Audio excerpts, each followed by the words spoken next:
At the airport, my daughter said, "You're flying economy and we're flying business class. I don't want you sitting with us." I nodded. She didn't know that I paid for the tickets. During the flight, I called the bank. "Good day, dear listeners. It's Clara again. I'm glad you're here with me. Please like this video and listen to my story until the end. Let me know which city you're listening from. That way, I can see how far my story has traveled. I used to believe that family was everything. For 68 years, I had built my life around that single truth. My late husband, Robert, and I had worked ourselves to the bone. He as an engineer, I as a school teacher, saving every penny, investing wisely, building something big to pass down to our only daughter, Jennifer. When Robert died 3 years ago, leaving me alone in our paid-off house in Seattle with a comfortable retirement fund, I thought Jennifer would be my anchor. How wrong I was. The signs started small. First, it was just the occasional request. "Mom, could you help with the down payment on our new SUV? The dealership needs it by Friday." Then it was the private school tuition for my grandchildren, Emma and Lucas. "It's the best school in Connecticut, Mom. Don't you want the best for your grandkids?" Of course I did. What grandmother wouldn't? So I transferred the money. $15,000 here, $25,000 there. Jennifer always promised to pay me back when Bradley's bonus comes through. Bradley, her husband, worked in finance. Surely they could afford these things themselves. But the bonus never seemed to come, and the requests kept coming. Still, I told myself I was being useful, needed. When Jennifer invited me to spend Christmas with them in Hartford, I was overjoyed. I hadn't seen my grandchildren in months. I immediately booked my flight, economy class as always. I'd never been one for wasteful spending. That's when Jennifer called back. "Actually, Mom, we're all flying out to Aspen for the holidays. Bradley booked us a chalet. You should come. I'll text you the flight details." The flight details arrived. December 23rd, Seattle to Aspen. When I looked up the ticket price, my hands trembled. $1,847 for economy. But this was Christmas with my family. I clicked purchase without hesitation. 2 weeks later, I stood in SeaTac Airport, pulling my modest carry-on toward the gate, searching the crowd for Jennifer's perfectly highlighted hair. I spotted her near the premium check-in counter, designer luggage at her feet, Bradley scrolling through his phone beside her. Emma and Lucas were focused on their tablets. "Jennifer," called out, waving. She turned, her smile tightening when she saw me. She whispered something to Bradley, then walked over. "Mom, you're here." "Of course I'm here. I'm so excited for." "Listen," she interrupted, her voice dropping low. "There's been a situation with the seating. Bradley's company only gave us 3 business class tickets.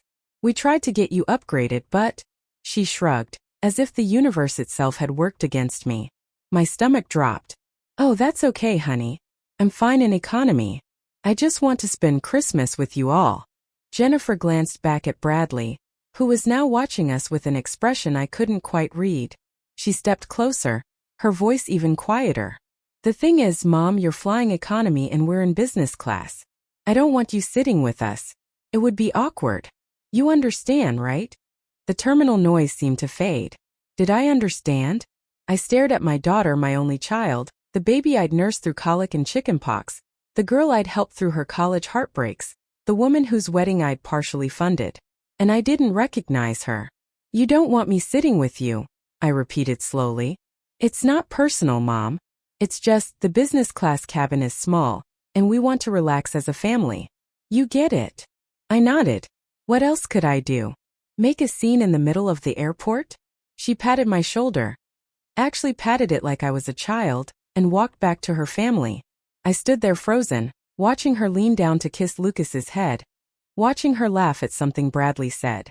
What she didn't know, what none of them knew, was that I had paid for all 4 of their tickets.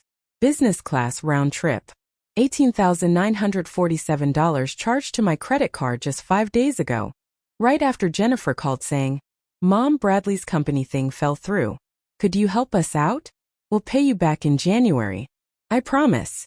As I walked toward my gate, the economy gate, far from theirs, I felt something cold and hard settle in my chest. Not quite anger yet. Something more like clarity. Once we were in the air, I did something I'd never done before. From seat 32B, squeezed between a coughing businessman and a teenager with headphones, I pulled out my phone and called my bank. First National Bank, this is Derek speaking. How may I help you today? I pressed the phone closer to my ear, trying to hear over the engine noise. Yes, hello. This is Margaret Thornton. I need to review my account transactions for the past 18 months. Certainly, Mrs. Thornton. For security purposes, can you verify your date of birth and the last 4 digits of your social security number? My hand shook as I provided the information. What was I doing? This was my daughter, my family. But that cold clarity from the terminal hadn't left me. If anything, it had become sharper. Thank you, ma'am. I'm pulling up your accounts now. What specifically are you looking for? All transfers over $5,000. Can you email me a detailed statement? Of course. Give me just a moment. While Derek typed, I stared at the seat back in front of me. When had it started really started? Not the requests for money, those had always existed. Small loans here and there. But when had I become someone my own daughter was ashamed to sit next to? Mrs. Thornton, I'm showing quite a few large transfers. The statement will be detailed. Is your email still margaret1956@gmail.com? Yes, that's correct. Sent. Is there anything else I can help you with today? I hesitated. Then yes. I need information about setting up a revocable living trust. There was a pause. I can transfer you to our estate planning department, but they're closed until Monday. Would you like me to schedule a call back? Please. That night in the cramped bedroom of the Aspen Chalet, the smallest room naturally, while Jennifer and Bradley took the master suite, I opened my laptop. The bank statement loaded slowly on the spotty Wi-Fi. My breath caught. $187,450.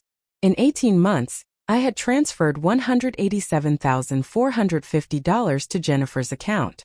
I scrolled through the list, each transaction bringing back a memory. $22,000. Mom, we need a new roof. The inspector says it's urgent. $15,000. Emma needs braces. The orthodontist wants payment up front. $8,500. Lucas made the travel soccer team. Equipment and fees are due. $35,000. We're finally redoing the kitchen. You'll love it when you visit. And the recent one. $18,947 for these very plain tickets. I opened a new browser tab and checked Jennifer's Facebook page, the one she rarely posted on but occasionally let slip through her privacy settings. There was a photo from 2 weeks ago, Jennifer and Bradley at some charity gala. Her an address I recognized from a Neiman Marcus catalog. $3,400. I'd seen it when we went shopping together last spring. Another photo. The family in front of a new Mercedes SUV.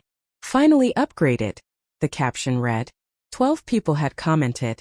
Congratulations. I kept scrolling. The kitchen remodel she'd needed my $35,000 for.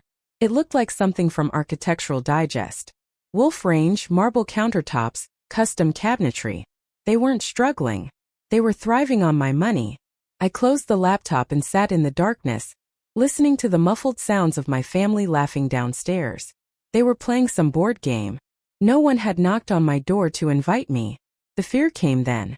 Not of losing my money, that was already gone, but of what came next. If I confronted Jennifer, would I lose her entirely?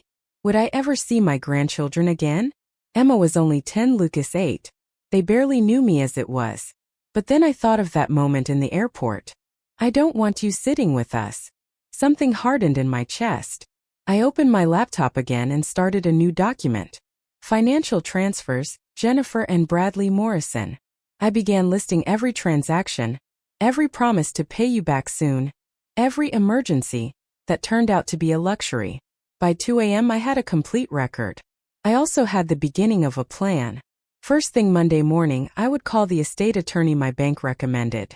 I would set up a trust, one that Jennifer couldn't touch. Then I would secure what remained of my assets, the house, the investments, my retirement accounts. Everything would be locked down. But that wasn't enough. It wasn't about the money anymore. It was about respect. It was about teaching my daughter, and yes, my grandchildren, that you don't treat people like ATMs, especially not your own mother.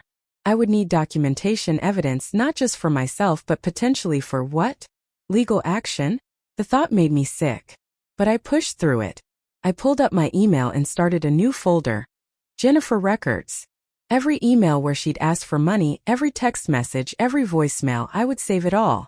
As dawn broke over the Aspen Mountains, I heard footsteps in the hallway. A soft knock. Grandma. It was Lucas's voice. Are you awake? Mom says breakfast is ready. I took a breath and opened the door, smiling at my grandson. I'll be right down, sweetie. He grinned and ran off. I could do this. I would do this. But first I had to get through Christmas. The Monday after Christmas, I sat in the offices of Patterson and Associates, estate planning attorneys, facing a woman named Claire Patterson, who couldn't have been much older than Jennifer. But unlike my daughter, Claire looked at me with genuine attention. Mrs. Thornton, you mentioned on the phone that you want to restructure your estate plan. Can you walk me through your current situation? I slid the folder across her desk. 37 pages of bank statements, highlighted transfers, and a timeline I'd constructed during the sleepless nights in Aspen. I need to protect my assets from my daughter. Claire's eyebrows rose slightly, but her expression remained professional. She opened the folder and began reading. I watched her face as she processed the numbers, the patterns, the sheer amount of money that had flowed from my accounts to Jennifer's. After 5 minutes, she looked up. Mrs. Thornton, I need to ask you something directly. Did your daughter force these transfers? Were you threatened or manipulated? No, I said quietly. She asked. I gave. Every single time. And she promised repayment. Every single time, I repeated. I have the emails, the text messages. I'll pay you back next month, Mom. I promise. Claire nodded slowly. How much of this has been repaid? 0. She closed the folder. All right. Here's what we're going to do. First, we establish a revocable living trust. All your assets, your home, your investment accounts, your savings transfer into the trust. You maintain complete control as trustee, but the assets are protected. Second, we draft a new will. I'm assuming your current will names Jennifer as primary beneficiary. I nodded. We'll restructure that. Set up educational trusts for your grandchildren that mature when they turn 25. Name a charity or charities for the remainder. Jennifer gets nothing she can access immediately. The words should have hurt. Instead, they felt like relief. How long will this take? The trust can be established within 2 weeks. The will revision immediately after. But Mrs. Thornton, Claire leaned forward. Once you do this, your daughter will likely find out. If she's monitoring your accounts, if she's named on anything, there will be notifications. Are you prepared for that confrontation? I thought of the airport. Of Christmas morning when Jennifer had handed me a $15 scented candle from TJ Maxx, while showing off the Cartier bracelet Bradley had given her. Of Boxing Day when she'd casually mentioned needing just a small loan of $8,000 for property taxes. I'm prepared, I said. The paperwork was filed on January 4th. By January 6th, my phone rang. Mom, what the hell is going on? Jennifer's voice was shrill, accusatory. I was in my kitchen making tea, and I carefully set down the kettle before answering. Hello, Jennifer. How are you? How am I? I'm confused, Mom.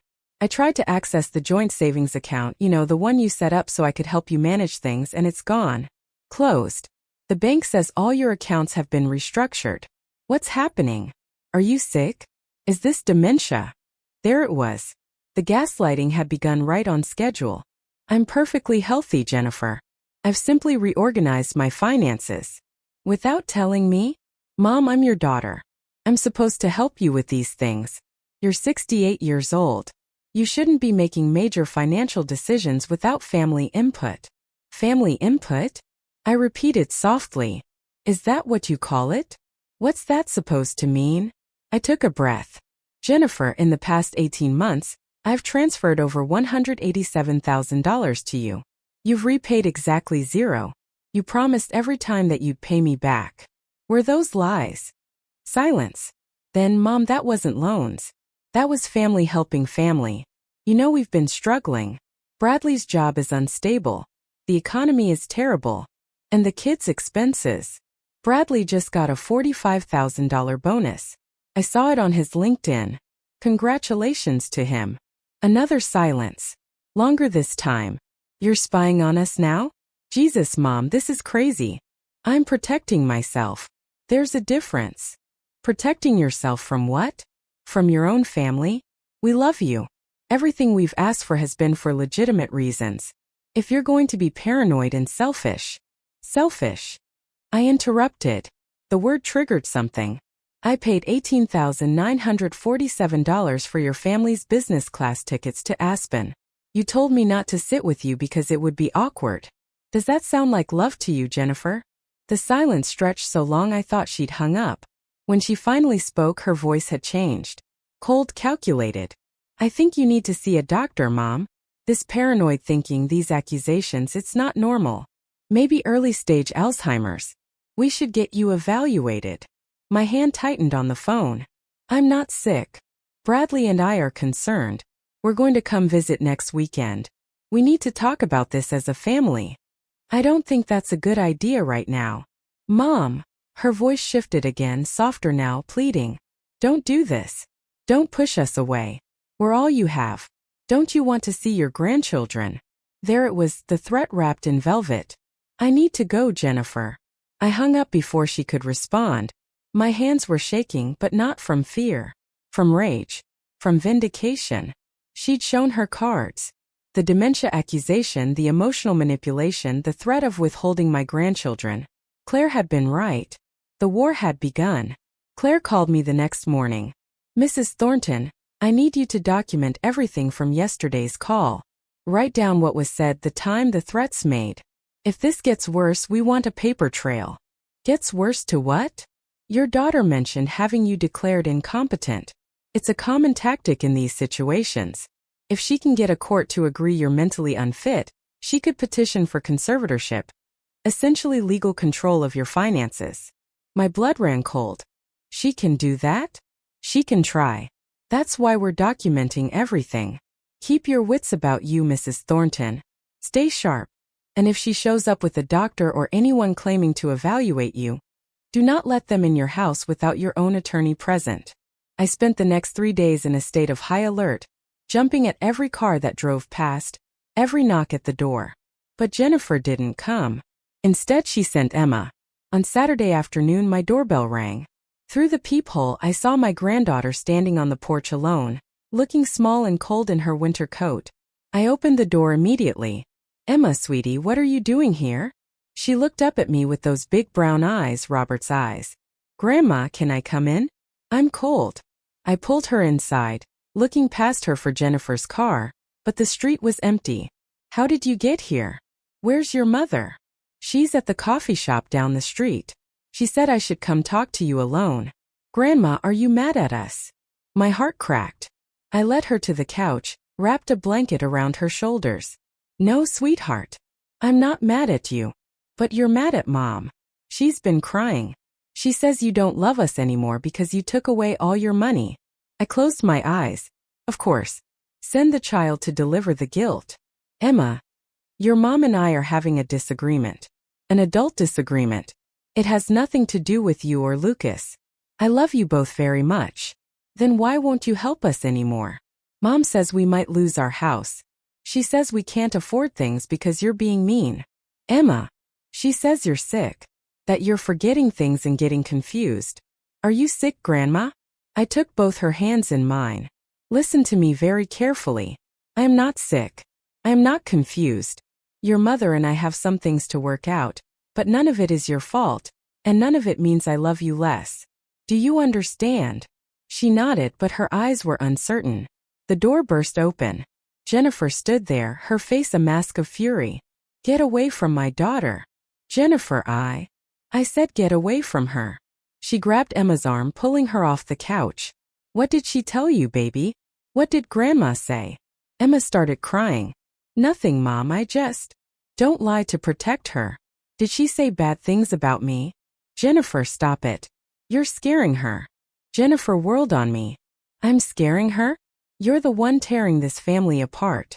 You're the one choosing money over your own grandchildren. I'm choosing to protect myself from being used. Used? She laughed, sharp and bitter. You think helping your family is being used? We trusted you, Mom. We thought you loved us enough to what? To fund your lifestyle while you treat me like an embarrassment? While you tell me not to sit with you? While you send me to economy class on a plane I paid for? Bradley appeared in the doorway then, his expression cold and calculating. Mrs. Thornton, I think we all need to calm down. Emma, go wait in the car. Emma fled, still crying. Bradley stepped inside uninvited. Here's the situation. Jennifer tells me you've made some concerning financial decisions lately.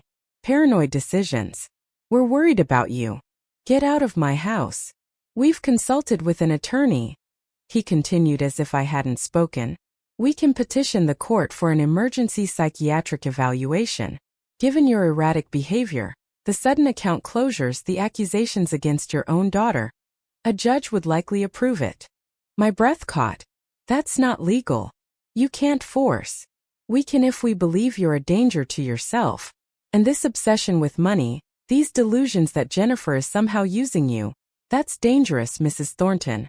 We're prepared to do whatever it takes to protect you from yourself. And to protect yourselves from losing your cash cow, I said quietly. Jennifer flinched. Bradley's jaw tightened. You have until Monday, he said. Reverse these account changes, apologize to Jennifer, and we'll forget this happened. Or we file the petition Tuesday morning. Your choice. They left, slamming the door behind them. I stood in my living room shaking. Then I called Claire. They're threatening a psychiatric hold, I told her. Can you get to my office right now? 30 minutes later I was signing papers. An advance directive, a medical power of attorney naming Claire's partner, an elder law specialist, a formal declaration of competency co-signed by my physician, Dr. Sarah Chan, who treated me for 20 years. If they file that petition, we have countermeasures, Claire explained. But Mrs. Thornton, you need to disappear for a few days. Stay with a friend. Get out of their immediate reach. I thought of my college roommate Patricia, who lived in Portland. We'd stayed close over the decades. I can do that. I drove to Patricia's that night. For 3 days I turned off my phone, sat by her fireplace and let myself breathe. When I finally turned my phone back on, there were 47 missed calls from Jennifer. The voicemail started desperate and ended furious. Mom, please call me back. We need to talk. I'm sorry about Bradley. He was just worried. We're all worried. Please. Then, Mom, this is ridiculous. You can't just disappear. I'm your daughter. Call me. Then fine.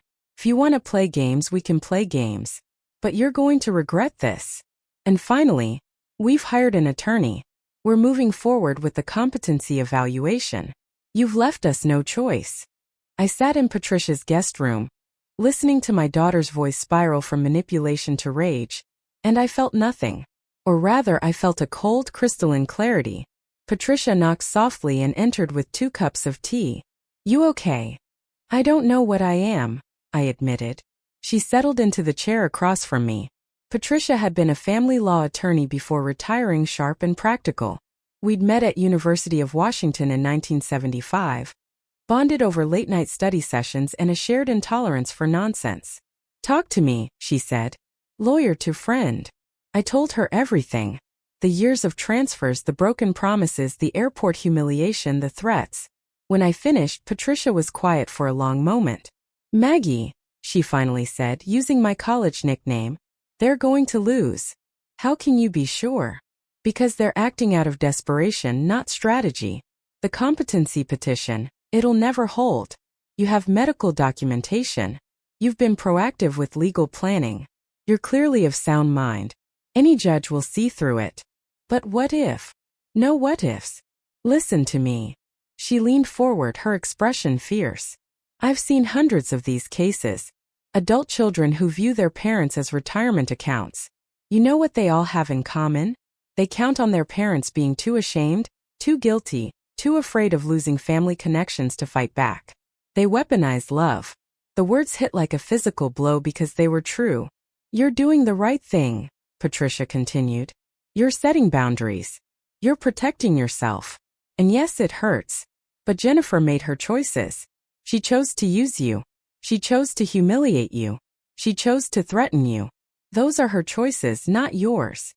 My phone buzzed. A text from Jennifer. Mom, please. Can we just talk? I miss you. The kids miss you. We can work this out. I showed Patricia. Classic cycle, she said. Rage, then love bombing.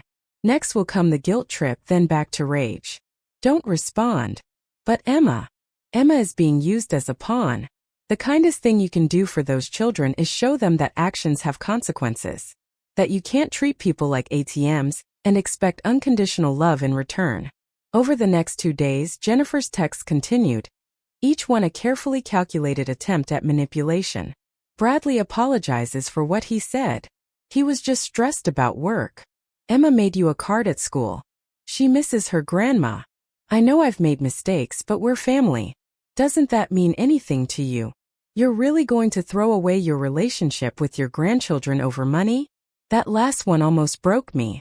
But then I remembered Claire's words. Document everything. I forwarded each message to my attorney. On day 4, the tone shifted again. Fine. If this is how you want it, we won't bother you anymore. I hope you enjoy your money more than you would have enjoyed your family. Then an hour later. Our attorney says the court date is set for February 15th. See you there. I called Claire immediately. They filed. They did. Petition for emergency psychiatric evaluation and temporary conservatorship. It's garbage, Mrs. Thornton. Completely without merit. But we need to be prepared. What do I need to do? Come back to Seattle. We'll schedule a comprehensive evaluation with a neuropsychologist of our choosing. Dr. Marcus Webb. He's the best in the state.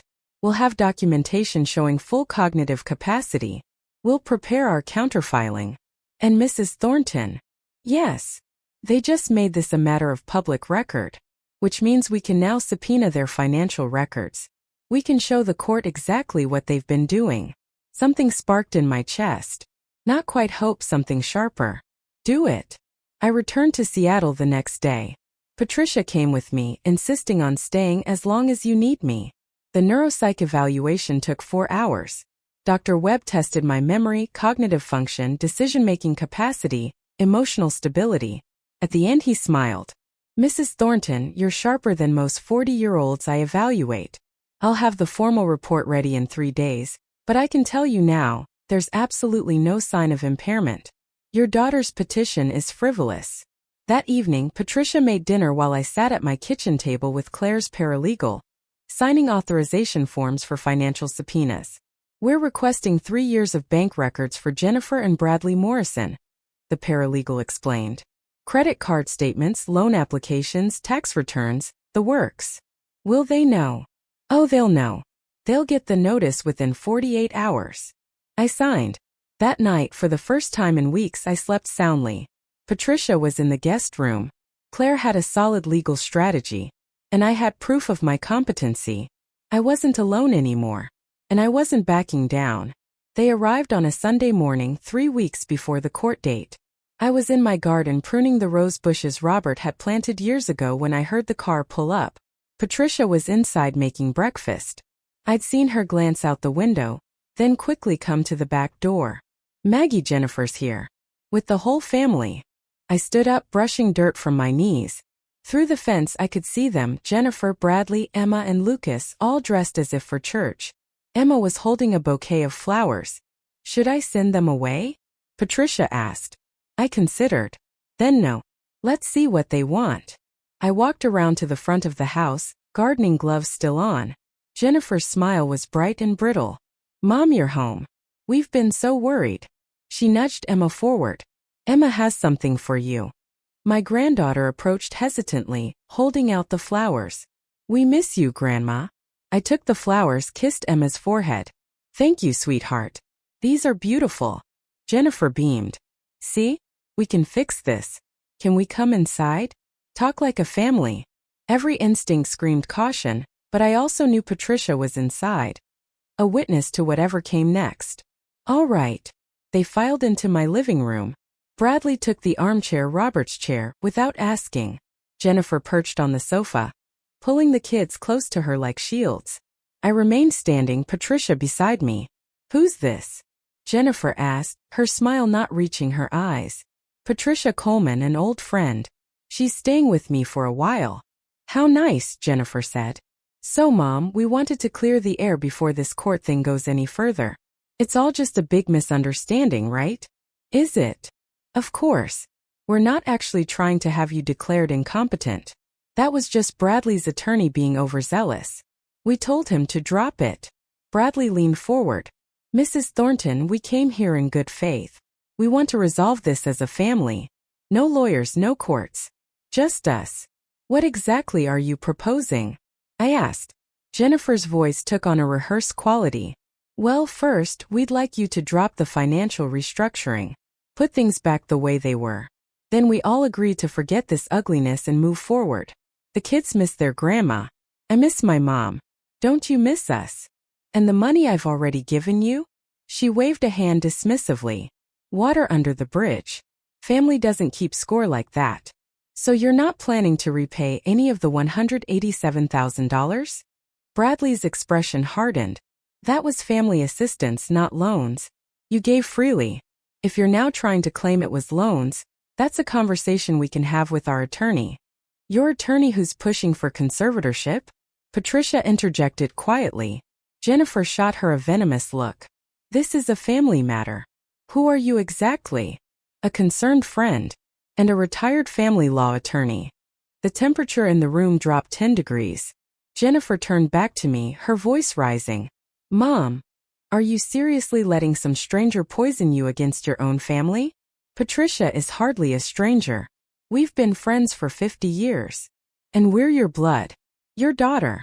Your grandchildren. Jennifer's mask was slipping now. After everything we've done for you. What exactly have you done for me, Jennifer? She blinked, momentarily thrown. What? I'm asking genuinely. What have you done for me in the past 5 years? What have you contributed to my life besides requests for money? That's not fair. We invite you to holidays, where I pay for the plane tickets and am told not to sit with you. Bradley stood abruptly. All right, enough. Here's the reality, Mrs. Thornton. You have a choice. Drop this nonsense, restore access to your accounts, and we can be a family again.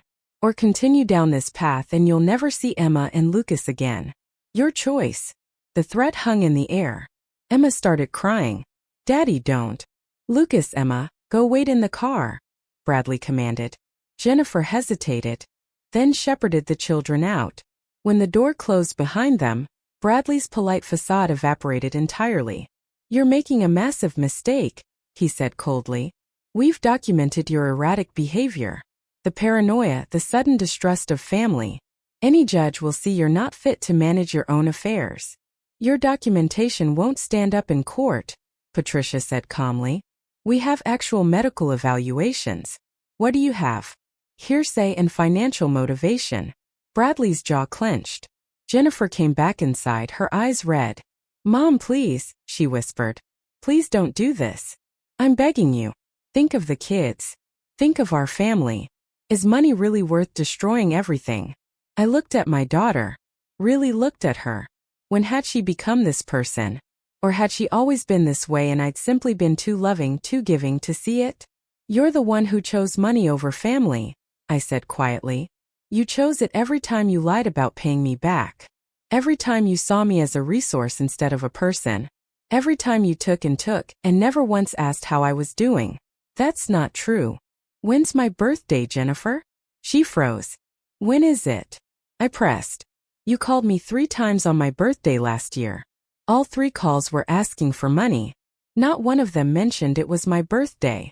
Tears streamed down her face now, but I couldn't tell if they were genuine or performed. Get out, I said. Get out of my house. Bradley grabbed Jennifer's arm. You'll regret this. I don't think I will. They left. Through the window, I watched Bradley roughly buckle the kids into their car seats, Jennifer sobbing in the passenger seat. When they drove away, my legs nearly gave out. Patricia caught me, guided me to the sofa. I just cut off my grandchildren, I whispered. No, Patricia said firmly. They did. They weaponized those children against you, and you refused to be manipulated. There's a difference. But fear coursed through me anyway. What if I never saw Emma and Lucas again? What if Jennifer turned them against me completely? Then I remembered Bradley's face when Patricia revealed her legal background. The panic in his eyes. They were scared. And scared people made mistakes. I just had to be strong enough to wait them out. The courtroom was smaller than I'd imagined. February 15th arrived cold and gray. Seattle rain drumming against the high windows of the King County Courthouse. I sat at the defendant's table with Claire, Patricia beside me for moral support. Across the aisle, Jennifer and Bradley sat with their attorney, a slick man in his 50s named Richard Crenshaw. Jennifer wouldn't look at me. Bradley stared straight ahead, jaw tight. Judge Andrea Martinez entered, a woman in her early 60s with steel gray hair and sharp eyes. Please be seated. We're here for the matter of Morrison versus Thornton. Petition for emergency psychiatric evaluation and conservatorship. Mr. Crenshaw, you may proceed. Crenshaw stood, all false concern and polished rhetoric. Your Honor, we're here today out of deep concern for Mrs. Margaret Thornton, a 68-year-old widow who has recently exhibited alarming behavior suggesting cognitive decline and possible elder financial exploitation of herself by herself. I felt Claire tense beside me, but she didn't interrupt. Mrs. Thornton has, without warning or explanation, closed joint accounts with her daughter, restructured her entire estate, made wild accusations against her own family, and demonstrated paranoid delusions about being exploited. Her daughter, Ms. Morrison, has attempted repeatedly to help her mother, only to be met with hostility and irrational behavior. He called Jennifer to the stand first. She took the oath, dabbing at her eyes with a tissue. Her testimony was a masterclass in manipulation. My mother has always been so generous, Jennifer said, her voice breaking. After my father died, I worried about her being alone. I tried to stay close to help with her finances to make sure she was okay. But lately she's been different. Paranoid. Accusatory. She claims I've stolen from her, but I've never taken anything. She gave freely because she loved us. Now she's turned against us, and I'm terrified she's not mentally competent to understand what she's doing. Can you give examples of this erratic behavior? Crenshaw prompted. She disappeared for days without telling anyone where she was. She's made allegations that we threatened her, which never happened. She's cut us off completely. Won't let us see her. Won't talk to us. It's like she's a different person. Crenshaw nodded sympathetically. And you believe this warrants a competency evaluation? I do. I love my mother. I just want to make sure she's protected. When Claire stood for cross-examination, the temperature in the room shifted. Ms. Morrison, you testified that your mother gave freely. Is it true that on December 18, 2025, she transferred $18,947 to your account? Yes. For family plane tickets. And did you promise to repay her? Jennifer hesitated. It was a gift for the holidays. Claire pulled out a document. I have an email here from you dated December 17th. Would you like me to read it? Mom, Bradley's company thing fell through. Could you help us out? We'll pay you back in January. I promise. Jennifer's face paled. That sounds like a loan, not a gift. Did you pay her back in January? We haven't had the chance yet. I see. And the $35,000 in March 2024 for your kitchen remodel. The email says, we'll pay you back when Bradley's bonus comes. Did you? No, but the $22,000 in July for an urgent roof repair? The $15,000 for braces? The $8,500 for soccer equipment?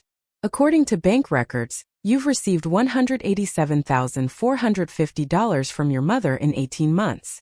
How much have you repaid? Silence. Ms. Morrison, how much have you repaid? None, she whispered. I'm sorry, could you speak up for the court? None. Jennifer's voice cracked. But that doesn't mean I stole from her. She wanted to help us. Claire's expression was ice. Did she want you to tell her not to sit with you on the plane? The plane she paid for. Crenshaw shot to his feet. Objection. Relevance. Your Honor, Claire said calmly, this goes to motive. Ms. Morrison has portrayed herself as a concerned daughter. I'm establishing a pattern of financial exploitation and emotional abuse. I'll allow it. Answer the question, Ms. Morrison. Jennifer's eyes darted to Bradley. There was limited space in business class. It wasn't personal. You told your mother, and I quote from her testimony, "I don't want you sitting with us. It would be awkward." Is that accurate? Jennifer crumbled then, tears flowing freely. I don't know. Maybe. I was stressed. No further questions. Bradley was next. His testimony was more controlled, but Claire had ammunition. Mr. Morrison, what is your annual income? Around $285,000. And your wife doesn't work? She's a stay-at-home mother. So on nearly $300,000 a year, you needed Mrs. Thornton's help with property taxes? With your children's braces? With plane tickets? Seattle is expensive. Your mortgage is $3,200 a month. Your car payments total $1,100. According to the financial records we subpoenaed, you spend approximately $2,500 monthly on restaurants and entertainment. Does that sound like a family in financial distress? Bradley's composure cracked. Our finances are our business. Not when you're claiming your mother-in-law is mentally incompetent while simultaneously extracting nearly $200,000 from her. Mr. Morrison, did you threaten Mrs. Thornton with never seeing her grandchildren again unless she restored your access to her money? I was trying to make her see reason. Yes or no, Mr. Morrison? We were concerned. Your Honor, please instruct the witness to answer. Judge Martinez leaned forward. Answer the question, Mr. Morrison. Bradley's face flushed red. Yes, I said that, but she was being unreasonable. Thank you. No further questions. Claire then presented Dr. Webb's neuropsych evaluation, my physician's testimony, and the financial records showing the systematic extraction of funds. When it was over, Judge Martinez didn't even leave the bench to think. I've heard enough, she said. The petition for conservatorship is denied. Mrs. Thornton is clearly of sound mind and has every right to manage her own finances. Furthermore, I'm deeply troubled by what appears to be a pattern of financial exploitation. Ms. Morrison, Mr. Morrison, you should be ashamed of yourselves. Jennifer sobbed audibly. Bradley sat stone-faced. This court is adjourned. Outside the courthouse, Jennifer tried to approach me. Mom, please. Don't, I said quietly. Just don't. We can fix this. We can. You tried to have me declared incompetent so you could control my money. There's no fixing that, Jennifer. I walked away, Claire and Patricia flanking me. I didn't look back. 3 weeks after the court hearing, Claire called with news. Mrs. Thornton, I wanted you to know. Jennifer and Bradley are facing consequences beyond just losing their petition. I sat down my coffee. What kind of consequences? The court transcripts were public record.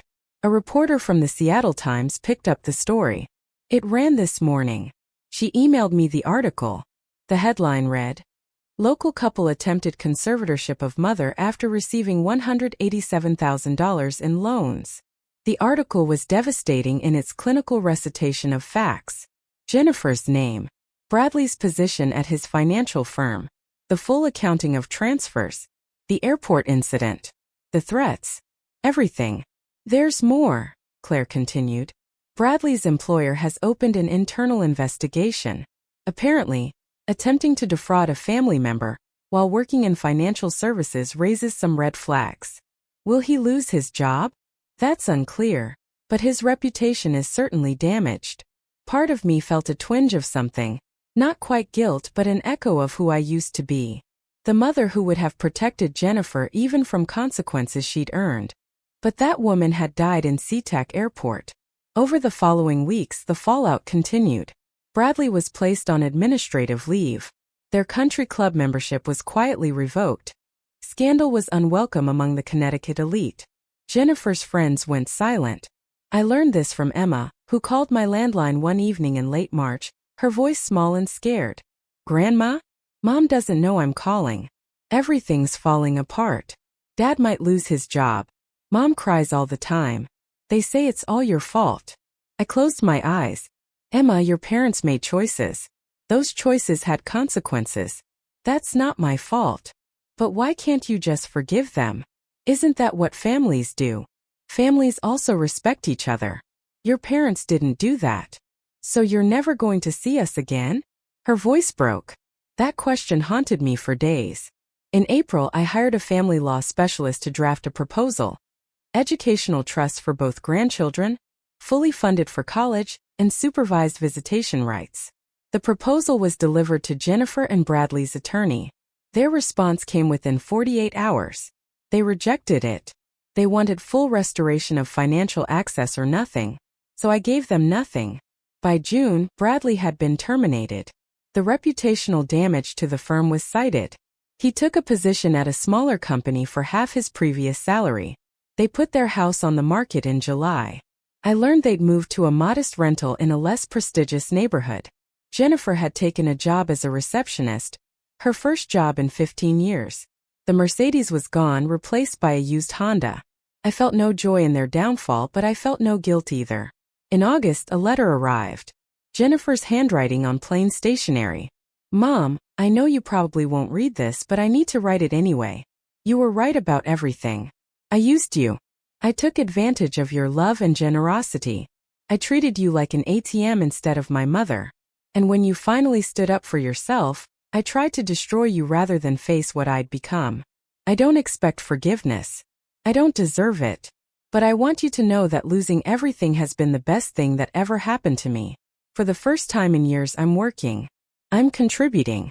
I'm showing Emma and Lucas what it means to earn something. Emma asks about you every day. She misses you. So does Lucas. I miss you too. I'm not asking you to let us back into your life. I'm just asking you to know that I'm sorry. Truly deeply sorry. And that I'm trying to be better. Jennifer. I read the letter 3 times. Then I put it in a drawer. Maybe someday I'd respond. Maybe someday I'd see my grandchildren again on my terms. But not today. Today I was healing, and that was enough. Autumn arrived with unexpected beauty. The maple tree in my front yard blazed brilliant red. And for the first time in years, I actually stopped to appreciate it. Patricia had returned to Portland in May, but we spoke twice a week. You sound different, she told me during one call in late September. Lighter. She was right. I hadn't realized how much weight I'd been carrying. The financial burden, the emotional weight of walking on eggshells, of being afraid to disappoint. Now my calendar belonged to me. I joined a book club at the local library, something Jennifer had always dismissed as boring. The women there became real friends who saw me as Margaret, not as someone's mother or ATM. I started taking watercolor classes on Thursday mornings. My paintings were terrible, but I didn't care. The instructor, Harold, also widowed, made me laugh. We started having coffee after class. Nothing romantic, just companionship. But it felt revolutionary. In October, I did something I'd dreamed about for decades. I booked a trip to Italy. 3 weeks traveling alone, Rome, Florence, the Amalfi Coast. When I posted photos on Facebook, comments poured in from old friends and former teaching colleagues. You look radiant. Living your best life. I was. Meanwhile, through occasional Google searches, I tracked Jennifer's situation. Their rental was in a struggling neighborhood. Emma had been pulled from private school. Jennifer's Facebook page, once a showcase of designer outfits and luxury vacations, had gone silent. Her last post was from June. A generic quote about new beginnings with 3 likes. Bradley's consulting business was struggling. His LinkedIn showed lost clients. A Google search of his name still brought up the Seattle Times article first. A mutual acquaintance mentioned Jennifer and Bradley were in marriage counseling. The financial stress and social ostracism had created a toxic environment. Part of me felt satisfied. They'd built their life on my money and willingness to be exploited. When that foundation crumbled, everything collapsed. But mostly I felt free. In November, I received an unexpected visitor. Emma appeared on my doorstep, taller than I remembered, carrying a school backpack. Alone. Grandma, can I come in? I pulled her inside immediately. Emma, does your mother know you're here? I took the bus. I told her I was going to the library. She looked up at me with Robert's eyes. I'm 13 now, almost 14. Old enough to make my own choices about who I see. My heart swelled. What do you want, sweetheart? I want to know you. Not the grandma Mom talked about. The real you. I read the court transcripts online. I know what happened. And I know Mom was wrong. We spent 3 hours together. I showed her photos of her grandfather, told her stories about my teaching career, my travels. She told me about school, her frustrations, her hopes of being a writer. When it was time to leave, I drove her home myself. Jennifer answered the door, her face pale when she saw me. She came to me, I said before she could speak. I'm bringing her back safely. But Jennifer, Emma is old enough to choose. If she wants a relationship with me, I won't deny her that. Jennifer's eyes filled with tears. I know. Thank you for bringing her home. It wasn't reconciliation, but it was acknowledgement. As I drove away, I saw Emma waving from the window of their small rental. I waved back. My life was full now. Fuller than it had been in years. Friends, hobbies, travel, purpose. And slowly, carefully, a relationship with my granddaughter that belonged to us. Jennifer and Bradley had lost everything they'd built on my generosity. And I had finally found myself. The trade seemed more than fair. So what did I learn from all this?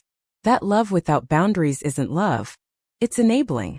That family who treat you like a resource aren't family. They're parasites. That saying no isn't selfish. It's self-preservation. I also learned that it's never too late to reclaim your dignity. Was I harsh? Perhaps. But kindness without respect is just another form of being used. Now I ask you, what would you have done in my position? Would you have kept giving to keep the peace? Or would you have drawn the line? If this story resonated with you, I hope you'll share it. Someone out there needs to hear that they deserve better.